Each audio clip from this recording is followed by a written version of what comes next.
কেটে দেবো তো। এই তো মাসি এইবার বেরোবে এইবার।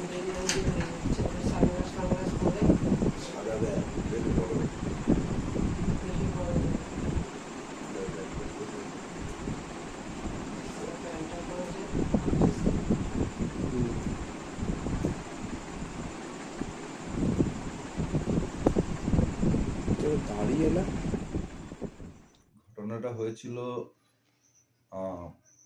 ভোটের পরে 4 তারিখ রেজাল্ট বেরোয়।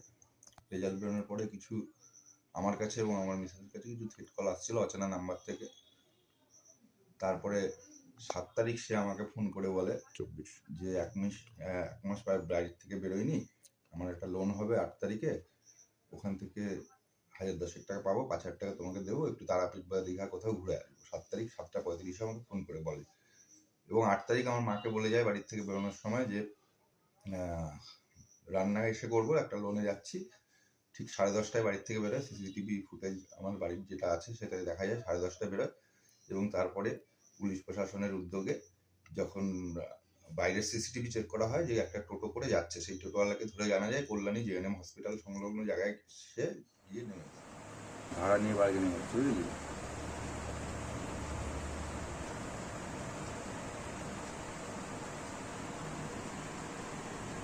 নীল জামা পরা, হাফ প্যান্ট পরা টোটোওয়ালা। জুম করা যাবে এটাকে? টোটোর নাম্বার টাম্বার দেখেছি দাদা, টোটোটা ভালো করে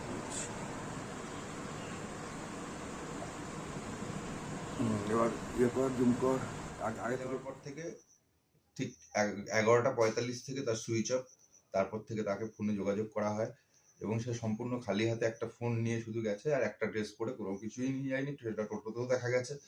এবং আপনার এই কল্যাণী হসপিটাল অবধি যেখানে সেই লোকেশন দেখা হয়েছে সেখানেও দেখা গেছে। কিন্তু তারপর থেকে আমরা বুঝতে পারছি না, পুলিশ প্রচুর চেষ্টা করছে তার 6 মাসের কল লিস্ট বের করে, সমস্ত কিছু হোয়াটসঅ্যাপ চ্যাট থেকে শুরু করে সমস্ত কিছু বের করে, কারোর সাথে যদি ফেসবুকে ফ্রেন্ড থাকে সেই সব জায়গাগুলো রেড করে সমস্তভাবে পুলিশ সহযোগিতা করছে এবং সিআইডি পাবলিকেশনও করেছে পুলিশ। কিন্তু আজ পর্যন্ত আজকে 1 মাস 4 দিন হয়ে 1 মাস 5 দিনে পড়লো, এখনো আমরা খুঁজে পাচ্ছি না, বুঝতে পারছি না যে সে কি আদৌ বেঁচে আছে, নাকি তাকে কোনো রকম হাইজ্যাক করে কিডন্যাপ করে নিয়ে যাওয়া হলো, কিংবা তা কিসে কোনো চক্রে পড়লো লোনের নাম করে। কোনো নানা রকম এখন শোনা যায় কিডনি পাচার চক্র থেকে শুরু করে সবকিছু। তার জন্য আমরা প্রথমে থানায় মিসিং ডায়েরি করি এবং তারপরে সিপি সাহেবের সাথে আমার কথা হয় এবং হালিশহর থানার বড়বাবুর সাথে কথা হয়। তারা বলে একটি কিডন্যাপিং এর ডায়েরি করতে, কেস করতে। সেই কিডন্যাপিং কেসও করা হয়েছে, কিন্তু আমরা এখন পরিবার খুব চিন্তায় আছি।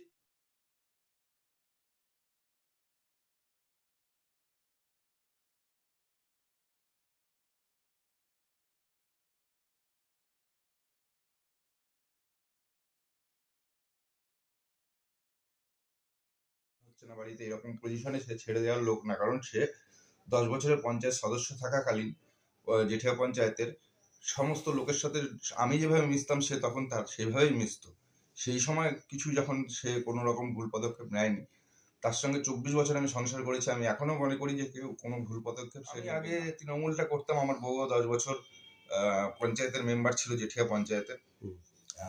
পরবর্তীকালে যাই হোক রাজনৈতিক একটু ডিস্টার্বেন্সের জন্য আমি অর্জুন সিং এর সঙ্গে থাকতাম এবং অর্জুন সিং যখন বিজেপিতে যায় তখন আমিও বিজেপিতে, উনিও গেছিলেন। এবার থ্রেড কল যেগুলো এসেছিল সেই নাম্বারগুলোকে সব চেক করে দেখা গেছে সেগুলো এখানকার নাম্বার নয়, সব ফেক নাম্বার। সেটাও আমি পুলিশকে জানিয়েছি, সবটাই তদন্ত সাপেক্ষ। কিন্তু আজকে 1 মাস 5 দিন হয়ে গেল, কোনো রকম যে ক্লুই পাওয়া যাচ্ছে না ফোন কল থেকে বা কোনো রকম ভাবে। তাই আমরা খুব দুশ্চিন্তায় আছি এবং পলিটিক্যাল গ্রিভেন্স আছে কি না আছে এটা তো আমরা বলতে পারবো না। হিংসা একটা, দেখুন থ্রেট কল একদম দুপুর থেকে, আমার ফোনটা যখন আমি কাউন্টিং এ ছিলাম সেই দুপুর থেকে শুরু করে বিভিন্ন রকম থ্রেট কল এসেছিল আমার ফোনে এবং আমার মিসেসের ফোনেও বারবার এসছে। কিন্তু তখন তো আমরা সেটাকে অতটা গুরুত্ব দিইনি। আর আমার মিসেস স্যার তার প্রতিবাদ করতো, বরাবরই আমরা প্রতিবাদী, বলতো আয় বাড়িতে আয়, কে আসবি আয়, আমি বুঝে নেবো, আমি দেখে নেবো, এগুলো করতো। কিন্তু সেগুলোর থেকে কিছু হলো না, কোনোভাবে তাকে কেউ টোপ দিয়ে কোথাও নিয়ে গিয়ে বিক্রি করে দিল, নাকি কেউ মেরে দিল, সেটা এখনো পর্যন্ত বা কোথাও আটকে রাখলো, আমরা কিছুই বুঝতে পারছি না। আমরা চাই যে পরিবারে সে ফিরে আসুক যেভাবেই হোক। এবং পুলিশ যেভাবে কাজ করছে, আমার আশা যে পুলিশ খুব শীঘ্রই এটা বের করতে পারবে। আপনার নাম? রানা দাশগুপ্ত।